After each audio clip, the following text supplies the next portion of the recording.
Good morning, everyone. We are so excited to have you here for our final headline talk on our final day of the trade show. It's been such a good week. We've had such good feedback from everyone, and we are so excited to have brought everyone together this week. So without further ado, we are going to start this next headline talk, which is all about forecasting the latest beauty advances. So we've seen so much innovation in the beauty industry in the last few years, and we love seeing it from all of our indie brands and some of the legacy brands as well. And today we have four incredible panelists who are all on the pulse of sort of what's happening in the industry, using data, using observations, so both qualitative and quantitative.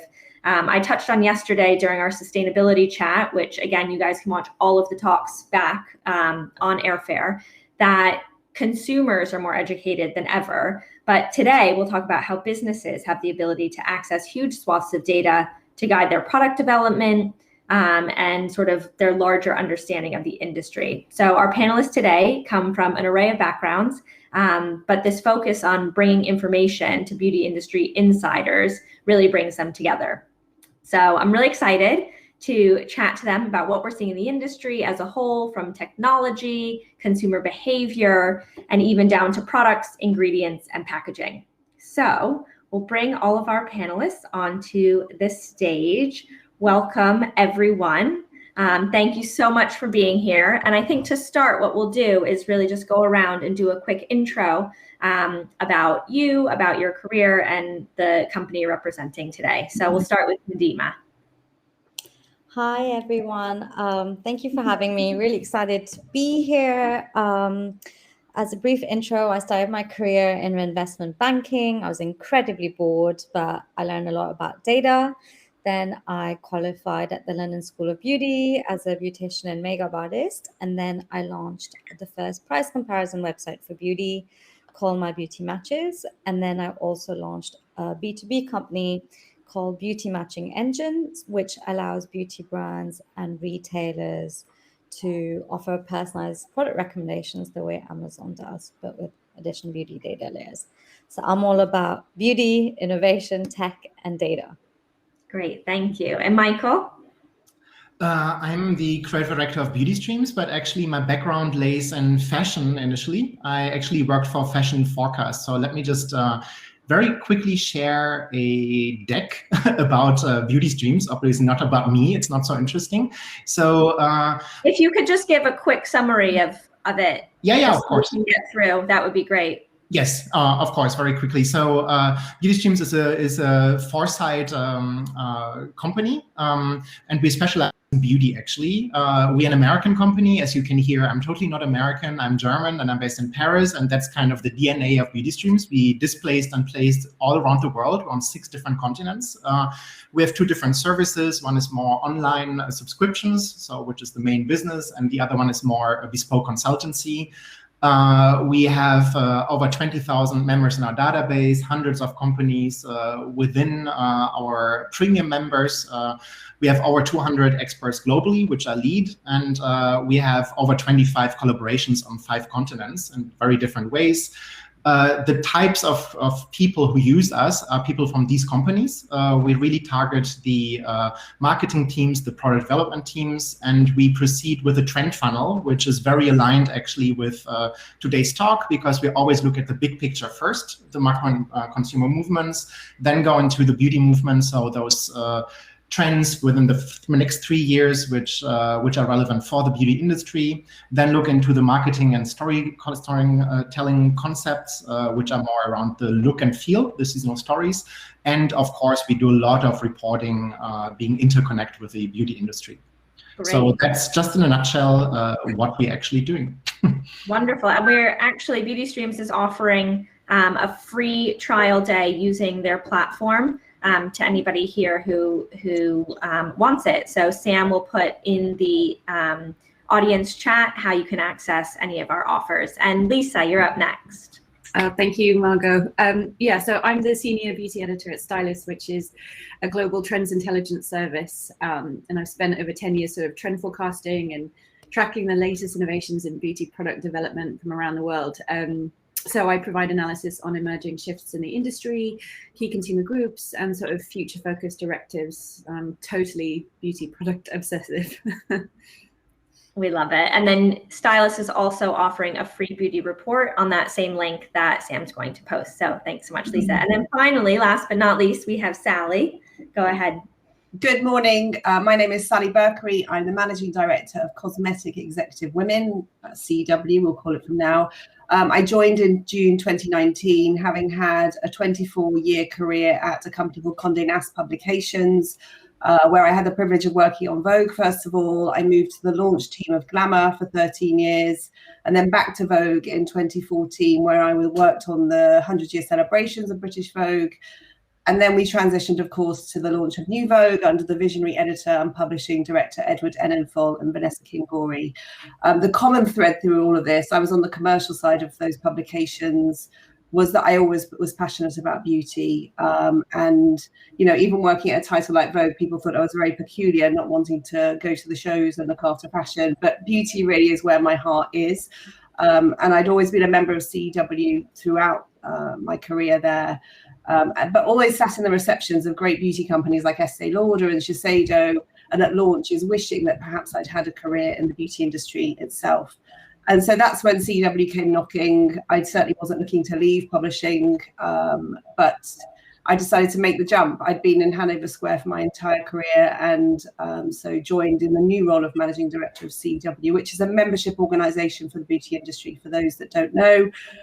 We have 1,000 members in the UK, around 8,000 or 9,000 in the US, and 1,000 in France.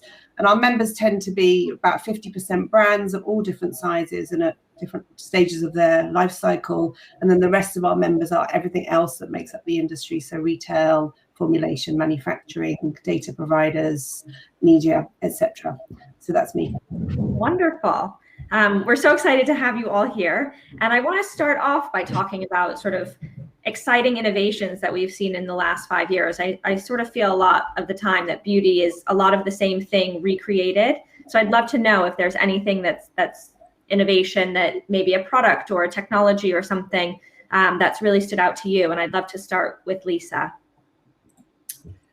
Yeah, so I think I actually talked to Sam about this when I was working on this, but I think we pulled together a big piece of work called Commercializing Pleasure, and it was really about the fact that sort of sexual wellness as a category has really blossomed in an incredible way, in many ways, just because brands and consumers have kind of met at this like perfect meeting point about both sort of pushing the industry because of demand, but also because of the types of products that are coming out. That are really sort of exploding just stigmas and kind of sort of shame around sort of pleasure, but also sexual health and things like that. So that's definitely a category that's really sort of exploded for us. But, you know, there's so many. I mean, the beauty industry has really moved in incredible shifts over the last like few years. So the fact that we're moving towards beauty minimalism and sort of less products, fewer but better quality, a lot of multifunctionality. The fact that luxury has become very much more meaningful in terms of looking at how the environment, but also and how nature sort of can come in and sort of really help us. And also within that, the sort of convergence of beauty and health, both physical and mental. And then also how sort of tech has allowed for a lot of really clever like personalization. There's this new brand that I've sort of come across recently called No Ordinary Scent. It's based in Stockholm, and it's based on sort of perfumery that's based on users' photos, and it's done with artificial intelligence. So that's really interesting and a good example of how technology can really come in and create incredibly creative things. Yeah, absolutely. And then Nidhima, from your perspective, having a bit of technology that really taps into personalization, what is it that you've seen sort of driving consumers to get a personalized product, and how do you think that technology can continue to help them find those products? Yeah, I think if we just take a step back and look at the landscape now, so beauty is generally booming, right? It's driven by social media. It's the #1 revenue generator on YouTube, on Instagram, etc. So There's more and more brands launching all the time. There's more and more retailers launching all the time. And it's also become easier to launch with like the Shopify and the Wixes and WordPresses. So what's happening, the industry as a whole is growing incredibly, but customers are becoming more and more paralyzed with so much choice. And the brands and retailers are really struggling with customer retention and loyalty, more so in the beauty industry than in any other industry, driven by the whole social media trend.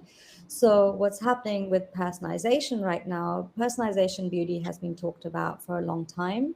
There's been a lot done using AI and augmented reality. You take a selfie, you can virtually try on makeup and hair. That's been happening now for 5 years. It's not really that new. One of the things that, for instance, we're offering, and we work with startups from the French pharmacy to bigger brands from like, by Terry to big retailers like Douglas, is that customers are constantly being recommended products, but they're often not being recommended the right products. So you will add a foundation in your basket and it's very weird to be recommended another foundation. So, at Starbucks, you can get personalized coffee. You can, watch Netflix and the whole stream is personalized to you. And that shopping experience we're seeing is becoming more and more personalized for the consumers. We're also, let's say, launching with L'Oreal and helping them. Why is that the case? Is because customers are getting bombarded with too much unnecessary information. So even if you look at emails with our price comparison website, when we initially used to send out emails, the open rate could be like 3%. But when you send an email to somebody and you say, hey, we know you prefer like, paraben-free products, sulfate-free products, and you've got oily hair, and these are the top shampoos for you, or the top face creams for you, all of a sudden the open rate goes a lot higher. So the customer feels more connected to you. And I don't think that's specifically to beauty. It's in like every industry. The more you personalize it, the more loyal your customers are. And customers actually now need it because there's a lot of information from influencers, etc., but there's very, very little trust. Like you just don't know what to trust anymore. So I would say that is a big thing. Of course, I have to talk about clean beauty. That's a big thing as well. But by clean beauty, there's also a question of transparency lacking, like what is actually called clean beauty. People can often put things on the packaging just for the sake of marketing or duping the customers. So I think customers are becoming more demanding. There's a brand that's actually done an amazing job. They're called Unbottled. I discovered them when I was in Paris. They actually sell products without packaging. So it's kind of like Lush, but better. Well, at least from my point of view, but we can get into that later. So I would say, these are the two main things that we're seeing is driving personalization, both average order value, conversion rates. And one last thing, is that people are shopping more on mobile, right? We all know that. So the more you personalize the shopper experience, the less clicks there are to your checkout basket. So there's a higher conversion rate. So it's better for the brands and retailers and for the customer. Wonderful. Thank you. And then, so sexual wellness, personalization, that's really what we're looking at right now. What do you guys think is really coming in terms of categories for the future? What do you think is next? And Michael, I'd love to hear your perspective on this one. Yes, sure. So everything, when we look into a movement point of view, these are things that are emerging now, but that will just scale up within the future. One big thing that has been happening, also boosted by the COVID crisis, if I dare say, is the premiumization of personal care. So there's just myriads of brands, including in the UK, really focusing on more premium approaches, more indie approaches as well. It's not just the Unilevers and L'Oreals of this world leading the category anymore. It's many players nowadays, and people we know are looking into, consumers are looking into more local brands as well. There's a huge wave also when it comes to hair care and color, especially when you look into China actually, or Asia at large, but especially China, where the market is just exploding right now. And a big territory that is emerging now and we expect really to explode is everything around pharma beauty. So everything that has this credentialism. While before you would talk about professional beauty on the makeup and hair side, or maybe premium beauty, now the pharma becomes a huge other point of credentialism. Also most likely pushed by the COVID crisis. Yeah, interesting. Do you think that professional, I'm just sort of thinking about this now, do you think that professional, premium, and mass, do you think that those categories are still sort of relevant to today's consumer? It's a very good question. It's actually a question that a lot of our clients from the big groups ask us, because definitely through this new lifestyle that COVID just accelerated, it was there already, people working more from home, and maybe also looking a little bit more into their wallets, what they can actually afford. Professional, especially when it comes to the hair care and the spa world, and home beauty is kind of becoming a little bit more blurry, and everybody's searching themselves right now. And when it comes to pharma beauty, that's maybe a rather new territory that hasn't been pushed worldwide as much as it was before here in France, for example. Yeah, that's really interesting. And Sallie, do you think that these sort of new upcoming trends, do you think they have lasting power? Do you think that we're going to be talking about sexual wellness for a long time? Or do we think it's sort of a blip or a phase? No, I think what's happened with the pandemic, it's really, well-being, sexual wellness, all of these things that were kind of not really, people didn't spend too much time thinking about them, are definitely here to say. Well-being has obviously become so important over the past couple of years. And it's really interesting to see well-being kind of meet technology. I was talking to a brand the other day about home devices. So there's a brand called Higher Dose, and they sell these infrared sauna blankets, which I was just like, oh my God, that's a genius idea. How did I not know about that? And then they now have these, what's called a PEMF mat. So they're almost like a yoga mat that you can lie on, and they kind of anchor your electromagnetic energy to make you feel relaxed. It's good for well-being. So it's very interesting, this kind of, and I think that's absolutely here to stay. And to Michael's note, obviously this kind of where science meets beauty trend that we've seen, people obviously seen the effects of science and how it's been so important over the last 18 months. I think that kind of take on beauty is definitely here to stay. And, the sort of surge of doctor brands, from Augustine Sparda to Barbara Sturm to brands like CeraVe, who are very much kind of doctor endorsed brands, I suppose.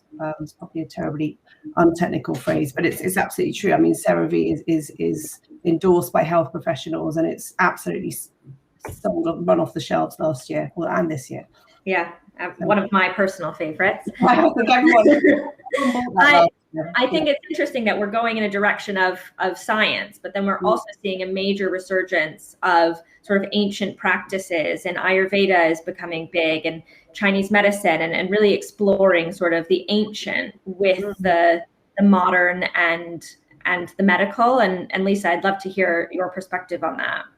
Yeah, I mean, that's something that we've been tracking for a while. I think that it's just really interesting when you democratize beauty in the way that it has been, I guess, because of social media and access to information from the internet, and you've got a consumer that's really interested in looking for alternative solutions to some of the problems that maybe traditional, Western medicine or science or beauty hasn't really offered them, then you kind of, you just get this real excitement for wisdom, ancestral ideas, recipes, routines and rituals. And I think it's the ritualization as well of beauty that's really sort of helped push the concept of Ayurvedic beauty, or rituals and sort of medicines from traditional Chinese medicine.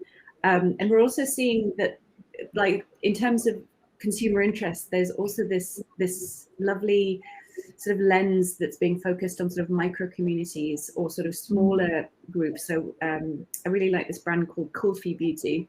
It's come up this year, and it's a sort of really beautiful makeup that's celebrating Southeast Asian beauty and sort of the sort of colors and the sort of visual aesthetics of that. And I think that's it's sort of, again, reminding everyone that the world is huge, and actually there's amazing ingredients and colors and ideas from everywhere that everyone should have access to, and should really celebrate. So I think that Native American beauty is going to become really big in the next couple of years. Indigenous beauty, yeah, just micro communities and looking at different ideas like that. And I think Ayurveda has really sort of become a mainstream sort of concept, and I think the others will definitely follow in that footstep. Yeah. Sallie, did you have something to add to that?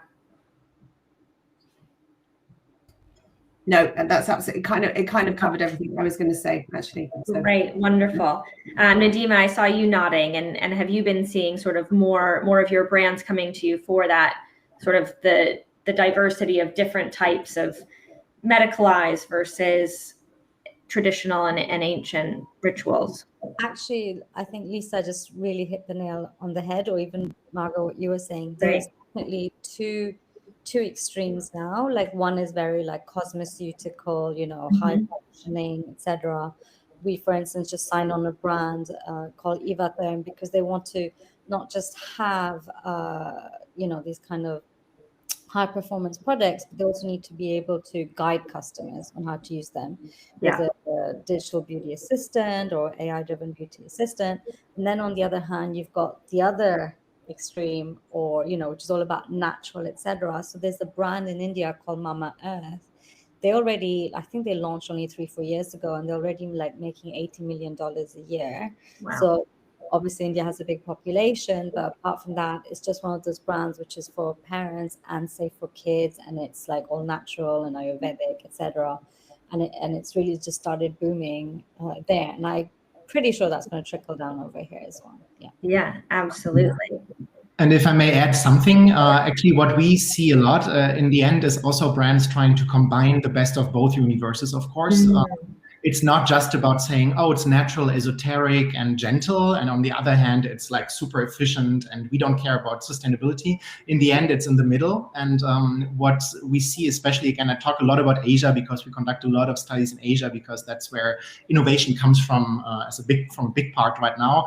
There's a lot of studies conducted on the TCM or the traditional Eastern medicine at large, and how they're truly effective, and especially the consumers in China become now so savvy that instead of just following an ingredient, they will go into the formulation, and the brands will claim, okay, 1 + 1 = 3 in the end. It's the formulation that will activate the ingredient, and that's why you have a resurgence of very classical ingredients like vitamin C as well, empowered by technology in the end. Yeah, interesting. Well, I think that leads well into my next question, which is about ingredients and what ingredients we've really seen come to the forefront, maybe some that we haven't all heard about.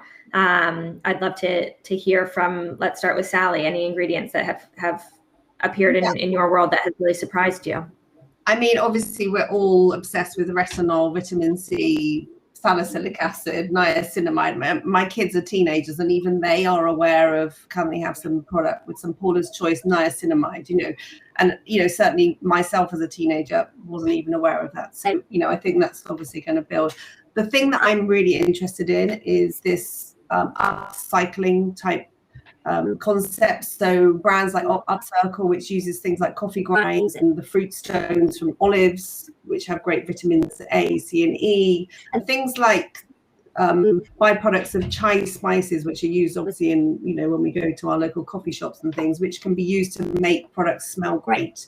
So I think this kind of upcycling is really interesting, and looking at oils that haven't traditionally been used, which are byproducts of other things, is fascinating. So that would be my word. Yeah, I love that. And Michael, have you seen any interesting things come up? Of course, Sallie, that is a very good point. That's really one of the angles that we look into right now. Maybe to extend on that, it's not a proper ingredient, but more packaging materials, actually, that use CO2 to create ink, or to create actually materials, or to go back into more premium materials like silk, and to program the silkworms to actually create shapes.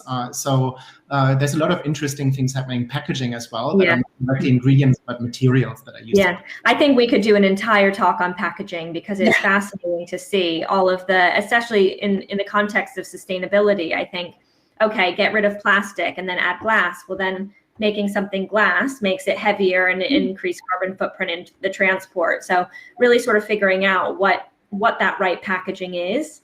Lisa, have you seen any sort of exciting packaging innovations?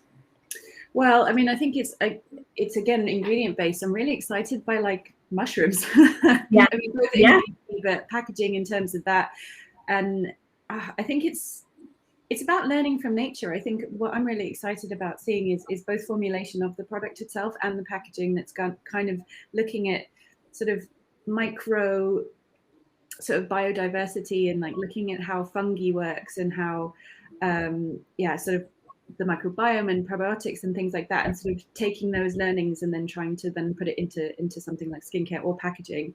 So packaging that is entirely made from mushrooms and can compost stuff. I think when it comes to packaging, the thing that we have to be careful about is now there's so much, oh, this is home compostable, oh, this naturally biodegrades, and actually there's very few packaging that actually you can just kind of chuck outside and it will sort of become nothing.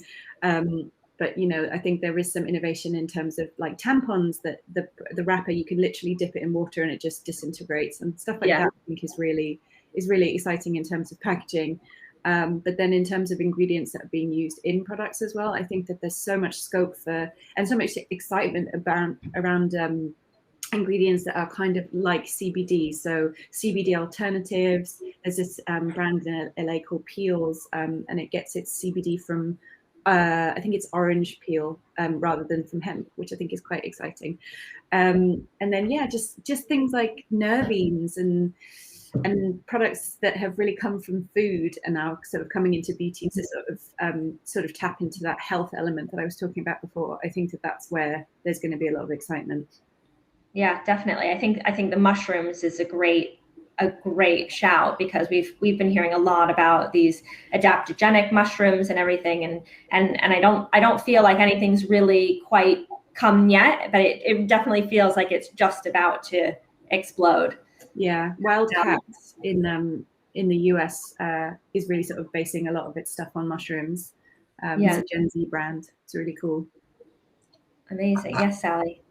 I had the pleasure of meeting Dr. Andrew Weil at an Origins launch for Mega Mushroom Serum about, I don't know, it was like 15 to 18 years ago. And he was it was a huge presentation about the benefits of mushrooms, and the products are fantastic. I don't even know if they're still on the market today. I certainly hope they are. But he was an early advocate of all of that. And so it's great to see that coming through. The other thing, and to Nidhima's point about personalization, I think all of us have learned that you can't just buy 3 products that are going to suit your skin all year. And I think obviously consumers have become much more educated about they need to use vitamin C at certain times of the year, and just be, maybe have 3 products that are wherewithals, but then they're switching it in with different kind of supplements, and the kind of things that you might be able to find with Deciem or Niod or whoever, with specific concerns. And I think that's really interesting, having a consumer that is so educated in that way. Yeah, no, it's incredible. And I think what you've brought up about your kids knowing ingredients, I mean, I think that it's definitely a very new thing. I think for people to actually know what is in their skincare, because even in my lifetime, I've seen so much of having no idea to being so educated. Yes, Nidhima. We lost back. I just wanted to say that technology is also changing, obviously, the way people discover and find beauty, right? So there's obviously like the Hut Group, et cetera, Farfetch Lean into Beauty. And most of these tech-enabled beauty online platforms, even if it's Sephora, they're run by an algorithm.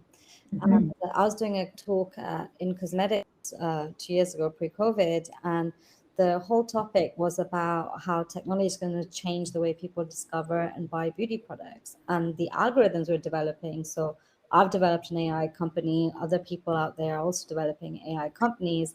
Some of them also look at the ingredients, right? So that also impacts what people are going to be recommended. And if someone has launched products or brands, the product name, the product description, the ingredients, it really affects whether it will come up in product recommendations, especially on a big platform like Douglas or something like that as well. So that's another thing brands should think about if they are developing new products. Yeah, and that's really interesting. And I think a lot of sort of what we've done and writing for everyone, not just beauty, has really been centered around, okay, well, how can we improve search? I mean, it's all SEO and everything, and how we speak about things obviously is changing because of how the internet and how our use of the internet has influenced it. But it's really interesting. I'd love to go back to sustainability. I think it's obviously a major, I mean, I hate to call it a trend because it's not really a trend. It's just sort of something that we've come to know that we need to address. And sort of seeing how that's changing and what we see sort of the messaging around sustainability changing towards, and moving away from the greenwashing that we've been seeing from major brands. And how do you guys think that sort of the future of sustainability is going to influence how we shop and how brands communicate their initiatives and their products? Michael, I'll start with you.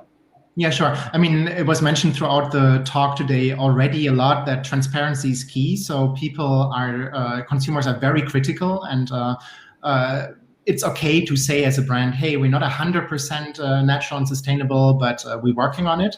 That's much fairer and better. Then there's a big shift as well that we have been seen in natural color cosmetics. Maybe 10 years ago, you would have seen a kind of sad-looking, beige, ugly paper packaging, and that was okay because there was a small consumer group that would go for that and buy it massively. Nowadays, it's just a given to be sustainable. So brands like Curate Beauty from the US, for example, who claim that they are 100% sustainable and recyclable as well, but at the same time they have great payoff and beautiful colors. It's really putting together the best of both worlds again. The need of being sustainable, if possible, even having a negative footprint on the environment, but at the same time, super sensorial, super efficient, and just beautiful, because in the end, we are in the beauty industry. Yeah, absolutely. Lisa, do you have anything to add there?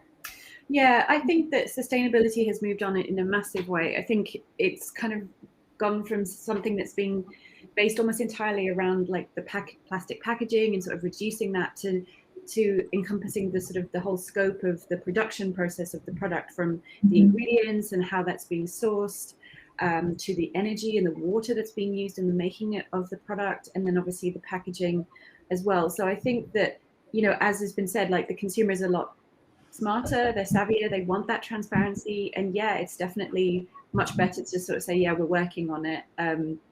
But I think that now the consumer understands that it's not just about packaging, it's about everything. So they want to sort of see, you know, how sustainable you are as a business, from right down to where you're sourcing your ingredients. And I think in terms of packaging, I think that if you're able to sort of start from the ground up and sort of develop a product that doesn't even need packaging, so the fact that like shampoos and products are really sort of resonating now, it's because literally they can be wrapped in paper or nothing at all.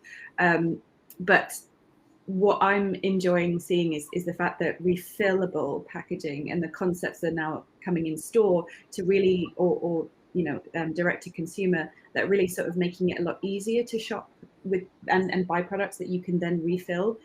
So there's this brand that I really like called Ace of Air, and their whole concept is that you buy the product but you rent the packaging, and they make it really easy to sort of just boomerang the empties back to them in a really sustainable way. So I think that has gone from something that wasn't really scalable to something that I think is going to be a given in the future. Yeah, absolutely. And I think we're learning sort of that everything is interconnected, from sustainability to sort of social justice and diversity and inclusion, and sort of business practices and who they're hiring and who they're depicting in their ads. And I'd love to hear what you guys think about sort of diversity and inclusion and where we can go sort of in the future and the direction we're going. And Sallie, I'd love to start with you.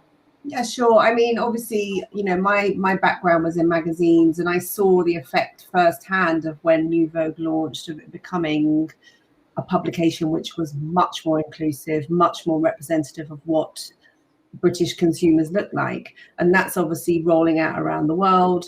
Actually, there's a UN Women launched last year, something called the Unstereotype Alliance, which is a meeting of Unilever, Google, all of the kind of big media players in the UK and around the world, and CW is an ally member of that. And what that's going to do is going to be talking to the advertising and communications industry at source to make sure that those campaigns are not just kind of ticking a box and representing kind of without any meaning. I think the consumer sort of sees that when you see a lineup of people who all look different to one another. That's not life. Like, that's ridiculous. You know, it's very rare that you would ever see that in real life.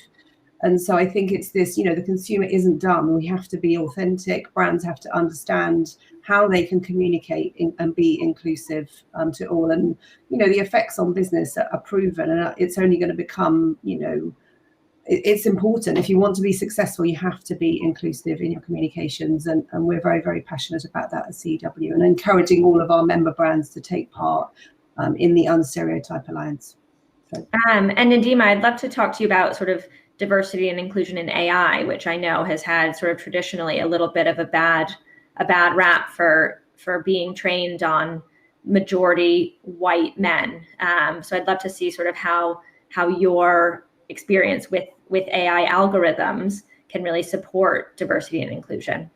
It's really funny you mentioned men, because I was going to say it's strange we haven't mentioned men yet, because men is obviously, you know, hi Michael, obviously men is picking up as well in beauty. We actually just signed on Murdoch London as a client as well now, because men need a bit more assistance and help, and you know, they might not say it, but they're all getting into beauty. What I would say in terms of sustainability and inclusion is that, first of all, there's about 120 billion tons of packaging, you know, created by the beauty industry a year, which is a lot of waste. And if you're thinking, you know, with personalization, people buy more the right products for them, so there's less waste, and that's obviously better. That's just a natural given scenario. But in terms of making sure there's inclusion of, you know, men, or it's not gender specific, because some people don't want that. It's very much brand or client dependent or driven. So for instance, you know, Marcia's done a great job with Beauty Pie. And when we're talking to Beauty Pie or something, she's straight away, but people are not always going to be man or female. You know, what if they don't want to tick one of those boxes? That really has to come from the brand. And the way AI works, it's based on data input, right? So if someone is, I always give the Netflix example. If my mother comes and watches my Netflix, you know, the whole next week, everything I see is Bollywood, because she's clicking on stuff, and then it just, like, you know, it's just real-time personalization. So if you have a website that has 100 hits a month, you get 100 data points, or times 10 a month. If you have a website that has 5 million hits a month, you get a lot more data points. And then what data points does that website or that brand allow you to collect about their consumer? And it doesn't have to be normally with the quiz. There's lots of quizzes happening, which are just generally static, but it's more about tracking what people are clicking as they're shopping. And that's very much dependent on what the brands have put on their website. Interesting. And do you think that there's room for sort of data and quantitative information to push some brands towards having wider shade ranges? And as Sallie mentioned, everything, it's clear for businesses that being more diverse and being more inclusive, obviously it increases your customer base, so it's going to be beneficial. For sure, especially because it pushes up their marketing as well. So like on My Beauty Matches, the price comparison site and product matching site we have 4,000 brands on it and 100 and something retailers across US and UK. And then we've got this data analytics platform at the back of that allows us to understand, you know, what to recommend more, et cetera, et cetera. And in there, what we're seeing, the brands that are known to be inclusive, they are obviously marketing and PRing that like crazy, right? Like, everybody always thinks about Fenty Beauty, but now there's also more brands coming. There's also a brand in the US called Non-Gender Specific. They're doing incredibly well as well. So they're using that as part of their marketing material. So when you come on a website like My Beauty Matches, which has 4,000 brands, it really allows them to stand out. you see what I mean? Mm-hmm. So that way, I would say it's definitely giving them a bump Absolutely. up for retail. Yeah. Yeah. Amazing. And we cannot be sort of on a panel about beauty and retail without talking about sort of the future of the high street, online, mobile, brick and mortar. Sort of a lot of what we've been discussing this week has been around how brick and mortar isn't going anywhere, it's just changing. So Michael, I'd love to see sort of trends and things that you've been seeing in the greater retail industry in relation to beauty. Of course. What's important to keep in mind is that online retail is not the enemy of brick and mortar, actually. That has been the conception before, and it's not at all the case. It's just, as you said, brick and mortar gets a new role. It becomes almost like a showroom or how do you say, like a shopping window, rather than the place where you're actually shopping. And again, I'm circling back to China because it's a fascinating place that we looked in a lot. We see this 60 or up to 70%, depending on the cities, of beauty retail is online, but that Gen Z, who is the future of the beauty industry, especially in China, respects premium brands to be much more serious when they have an offline presence as well. Mm-hmm. So you see a lot of pop-up stores. So maybe we're moving away from having your own store that you pay rent for all the time, but you have those pop-up events. You've got collaborations with other brands, etc., etc. So it's just expanding towards more digital, but brick and mortar definitely has a role to play in a big way. Yeah, and Lisa, what about you? Yeah, so I think that everything that we're sort of seeing in terms of retail in general, but beauty retail specifically, is that, you know, the pandemic has only sort of catalyzed the fact that we're all shopping online, and that's not going to change. I think people are still very happy to shop online. So really what we're seeing in terms of what the consumer's wanting from in-store, it's very much, you know, the store needs to be useful to them in a way. So it's like, give them a reason to come in. And it's, you know, I think before people were very excited about like bubble machines or something sort of superficial to sort of attract people back in store. But I think now it's about giving them something that's useful. That's what we've seen in terms of during the pandemic, consumers, especially engagement online, they were looking for brands to either sort of do something funny, entertain them, or be actually really helpful and useful. And so I think that things like, yeah, refillable options in store is going to entice people to come back to shopping physically, because you're giving them something useful. I think that's what we're seeing. Yeah, absolutely.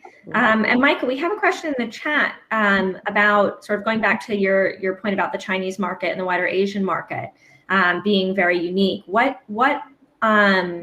do you predict will be the next and biggest developments that will come from that region over here to the UK or the US? Well, that's a $1 million question.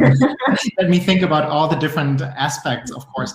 I think what we can learn from China is actually, because it's a very young and dynamic market, especially when it comes to beauty, is that collaborations that are a little bit unexpected, there was, for example, between Durex and Volvo, who did a collaboration, or random, very random, or a museum with Perfect Diary. It was the British Museum. So all these collaborations don't kill the brand. At the contrary, they reinforce your brand. If you do it right, of course, you don't want to compromise too much with the partner that you're working with, and just enlarge the consumer group. And this is something where international brands, whether they come from America, Europe, Korea, or Japan, are very fearful to approach that way. But it is something that we foresee becoming stronger and stronger to resonate with younger consumer, not only in China, but all around the world. Yeah. And while we're speaking about this younger consumer, we have a question from the chat for you, Sallie, about how your girls know about ingredients again. And do you think this is due to your role, or do you think this is Gen Z as a whole?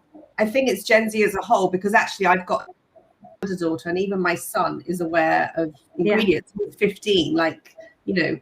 And I think, you know, of course my kids are more exposed to beauty, and, you know, having had the career I've had, but definitely their friends, I never really kind of impose any opinions upon them. They're all very, very aware of ingredients and brands much more. I mean, crikey, I think I was scrubbing my face with St. Ives apricot scrub at the age of 16, and I've done it, you know. And you know, I think it's great. And I think obviously this then awareness of ingredients, what's going into products, packaging, it's all fantastic, you know, it's all for the good. And, you know, I know it feels, of course we were in this crisis with the climate at the moment, but you know, I think the younger generations have this sensibility of what they're using much more than we ever did. So me, certainly, I don't want to say all of you, but me certainly. I mean, me as well, absolutely. On the note of retail, I mean, I feel really excited about retail. I love going into stores. I love going into London. I love seeing the showbiz of retail.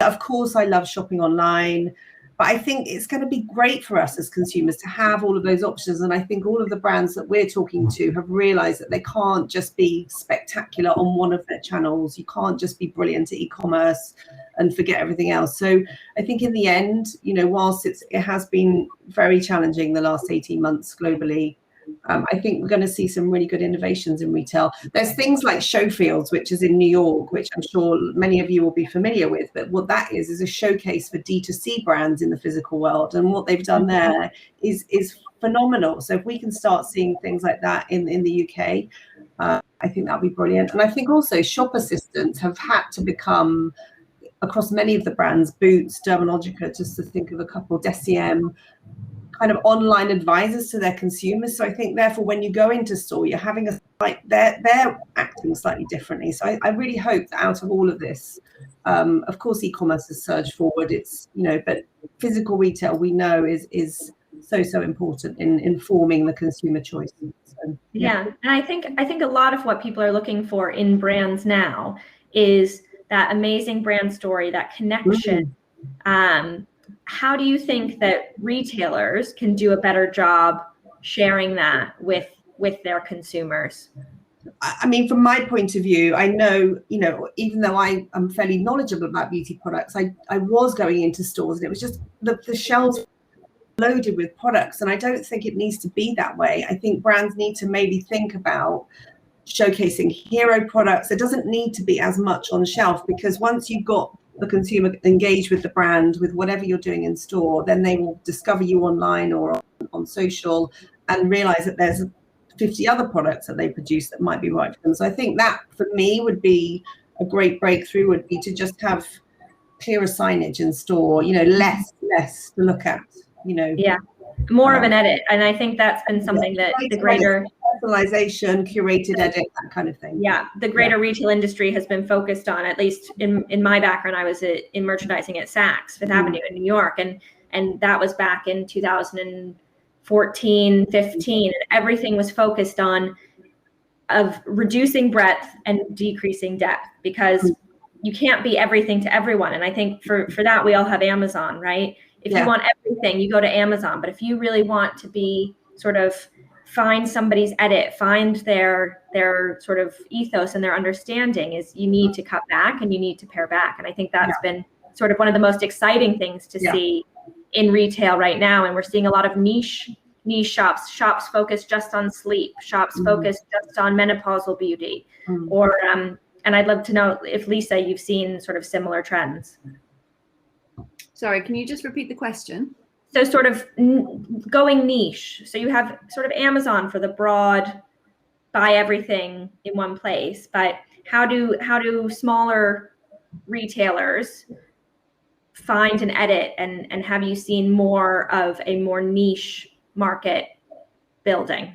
Yeah, I mean, I think that, you know, I agree with everything that's been said. I think it has to be a curated edit, and that's really where I think it makes it easier for the consumer to shop, but it's also a lot easier or a lot more exciting to sort of discover, because there is too much. There's a glut of products, there's a glut of brands. It seems like every single day there's new brands that are coming out of the woodwork from everywhere, because it is easier to launch a beauty brand now.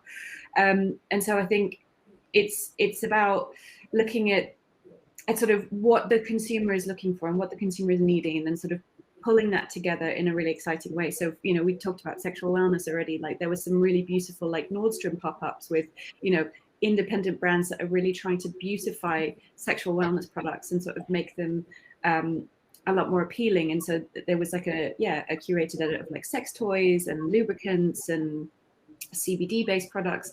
And it was kind of exciting because you wanted to, it was visually appealing. You know, there was a lot of story behind the brands. And I think it's about identifying key brands that have a future within whatever consumer group you're trying to target, and then kind of giving them the space that, you know, they need to sort of tell their story, but also the space that the consumer needs to discover. Yeah, absolutely. Okay, so we'll take a look now at some of the questions in the chat, and we have one that I'm interested to see if any of you guys have answers to. How do you think that blockchain will affect the beauty industry? Yes, Nidhima. Yeah. So blockchain is all about transparency, right? So there's already NFTs, etc. when it comes to art. There's also been blockchain has been involved with Lamborghinis and cars, and instead of doing an IPO, doing it on the blockchain. And with beauty, I guess maybe now it's more from a PR point of view, but I do believe in the future when people are going to be more used to blockchain and cryptocurrencies and stuff, because transparency is such a big thing in beauty about claims and stuff. It'll become a lot more transparent because that will be all on the blockchain as well. I think ingredient sourcing. Yeah, exactly. That's exactly what I was going to say. So where the ingredients are sourced from, like I really like, for instance, what the brand Moon Juice does on their website. They say, you know, this ingredient was sourced from this country and it's like this, it's like that. But if we could tap into that on a blockchain, and not just for one brand, but for multiple brands and retailers, I think consumers would love that. And it really give, again, the brand or the retailer another opportunity to do like hardcore marketing. Lisa, did you want to add anything else to that? Yeah, I think it's absolutely a case of transparency, marketing. And I think obviously it's confusing, so it needs to sort of be explained or like understood a little bit more, because I think even when I get round to it, it sort of takes me a few minutes to sort of understand how it works. But it is 100%, I think, the future in terms of beauty for ingredient sourcing and transparency from that level. Consumers do want to know where their products are from, what the farmer is, how they grow their crops, what kind of ingredients are used, pesticides, whatever else. Like, is that particular farm affecting, you know, deforestation in the Amazon, that type of thing. So I think that that blockchain story is 100%, as Nidhima said, about transparency. Yeah, interesting. Yeah, go ahead. But I was going to say also, though, I think in the beginning it's going to be a little bit difficult for the customer to follow, because yes, you can say, look, it's on the blockchain. There's a lot of stuff on the blockchain already, right? But I, as a consumer, don't know how to go on the blockchain and check all this stuff. Yeah. You can tell me all this stuff, but how do I check that? What app do I download? How do I search for it? Got no clue. So I think it'll take a while to get there, but it's a really exciting space. Yeah, no, it is. I think even just using sort of the words blockchain, the minute you hear blockchain, you get a little bit, oh, I don't really know about this. When really it's just open data, right? So it's access to more data, which I think I keep wondering, how are consumers going to have the time to look up all of this information about their products, about ingredients? I mean, I'm already exhausted just thinking about it, but it's I think going to be really interesting to see. Another question we have on the chat is about trends and innovations in the men's grooming category, which we haven't really touched on, and I think it's a really interesting topic. And again, back in my days of being a merchandiser, it was all men are the new women, and I think in beauty that's really starting to happen. We're seeing men's makeup. So I guess we could go to our man here, Michael, if you would like to start.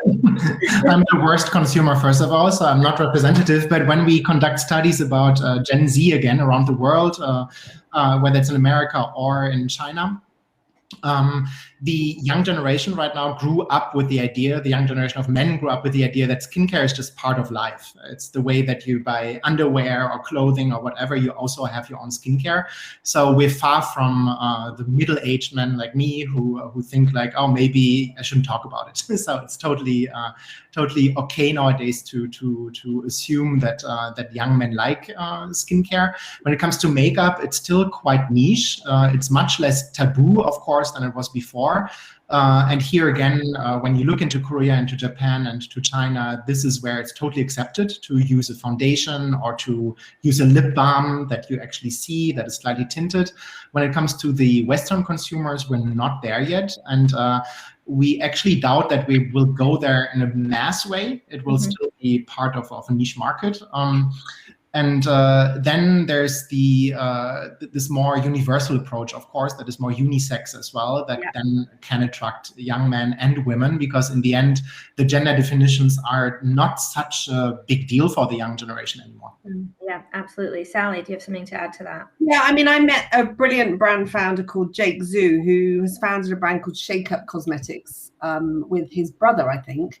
And I think that what they've launched is, I think it's just that understanding of men's skin is very different to women's skin. So whilst I could always say, like I gave someone a man a product the other day, and I said, I know you probably think it's for women, but actually it's completely fine. And he was like, oh, I don't know.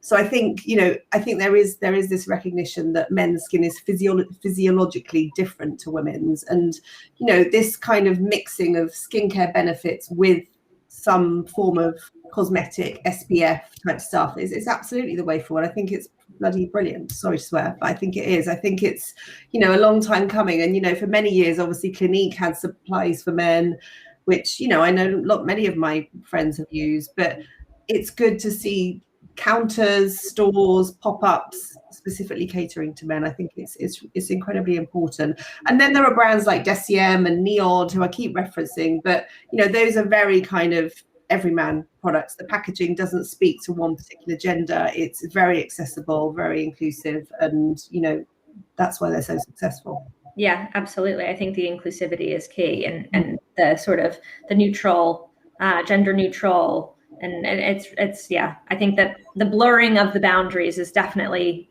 the way forward in terms of gender or mass, niche, premium, all of that. So I'd love to finish up just on, if you guys could sum up what you think the future of beauty is in one word, and just go through it, pick one word to choose.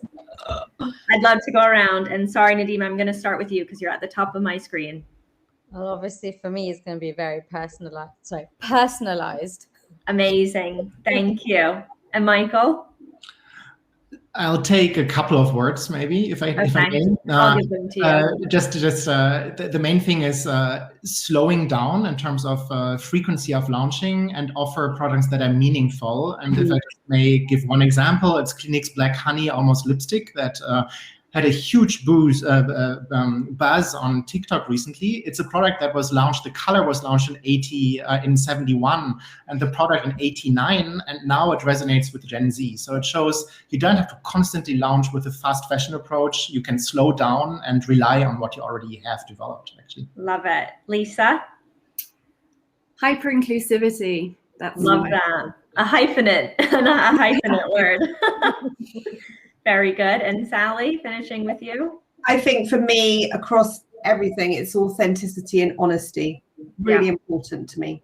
Amazing. Well, thank you guys so much. This was such a great conversation. I really enjoyed it, and I hope everyone in the audience did as well. And I hope you guys had a nice time chatting with each other. And thank you all so much for joining the Curate Beauty trade show. We're so excited to have you.